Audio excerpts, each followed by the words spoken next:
So that's the scale I'm going to be teaching today. It runs through 4 different octaves, 20 frets. So I think it's a good challenge for the left hand. It also has an uneven number of notes on each string, ranging 2, 3, 4, or 5 notes on a string. I'll go ahead and play it slow. I'll also show you how I would apply this if I didn't want to do it just as a technique exercise, but it's going to be used in my playing. And I'll show tablature, including the picking directions, and how to break it down in smaller chunks so it's more manageable to practice. Alright, so basically I'm going to open 1, 5, 2, 3, 7, 8, 12, 9, 10, 9, 10, 14, 12, 13, 17, 18, 17, 19, 20. Fingering coming ascending and descending is the same. So this is a 4-octave Hirajoshi scale, which is a pentatonic scale, Japanese pentatonic scale.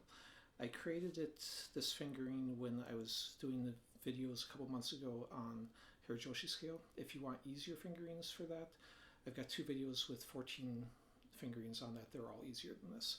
But this I wanted to put separate because I consider it a good technique exercise. But if I was actually going to use it to improvise with, I'm not going to play just in that. I'm going to use the strength of it, which is the position shifting, to get from one position to another. So let's, again, this all fits actually in the key of C major because I'm playing just E, F, A, B, C. So those 5 notes. So if I start here in the Hirajoshi, then I could go into my regular diatonic scale here, use the Hirajoshi again to shift up, use the Hirajoshi again to shift back down, and go back into my diatonic scale. So it's a good way to get shifting from one place to another. Okay, I'll go ahead and show the tablature for it. So this is what I just played.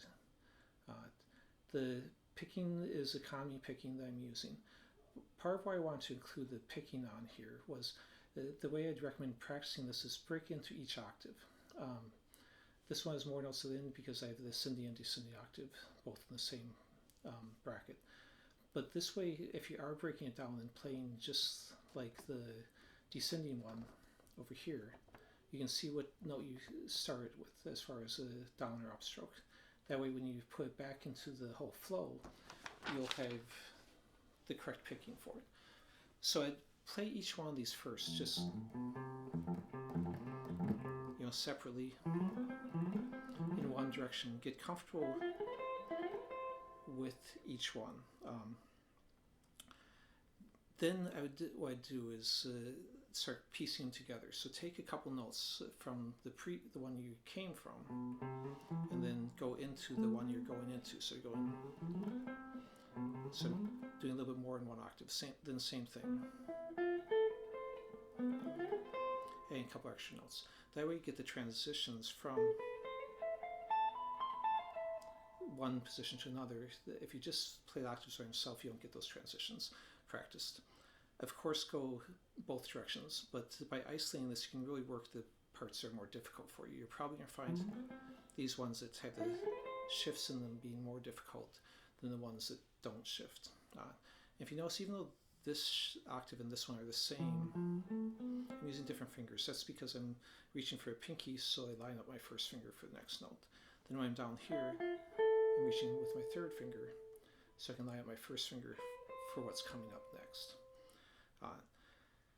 So it's going to take a lot of practice to get comfortable with this, but again, I think it will help your technique overall, and by working on it. And don't worry if you never get all the way up to a fast speed on it.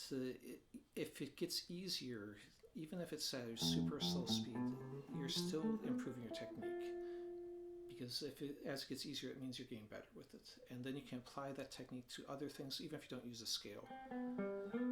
You can be in your normal scales and be doing, there's all kinds of times in which you'll need to go shift, whether doing arpeggios or scale runs and such, and this will help you with that. Okay, hope you liked it, and I'll see you next time.